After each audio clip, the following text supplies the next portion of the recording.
Tempistiche stringenti, piano industriale di riassorbimento dei lavoratori ex Safilo da realizzare entro il 2025. Da una parte Telios, il colosso del lusso, pronta ad accogliere 207 operai, 18 intermediari e 25 impiegati e ad acquisire il ramo d'azienda della galvanica, pregalvanica e verniciatura. Dall'altra Innovatec di Carlo Fulchir, 220 dipendenti sulla carta, 206 effettivi ad oggi, che si occuperà di finissaggio conto terzi e altre lavorazioni, pronta a lanciarsi nella produzione di lenti entro il 2024.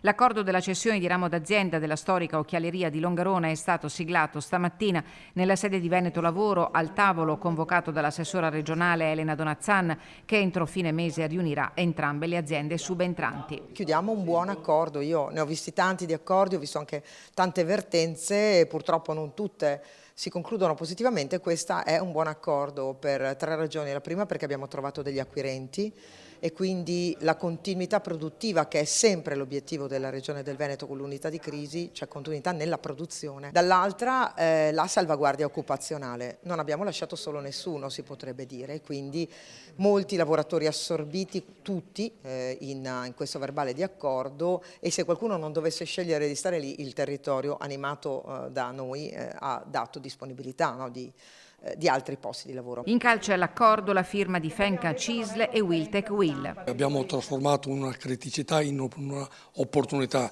Ricordo che eravamo partiti con Safilo, che aveva dichiarato la non strategicità del sito e quindi il rischio di tutti i lavoratori. Siamo qui oggi con tutti i lavoratori nei loro posti di lavoro. Non si tratta comunque di un punto di arrivo, bensì di un punto di partenza.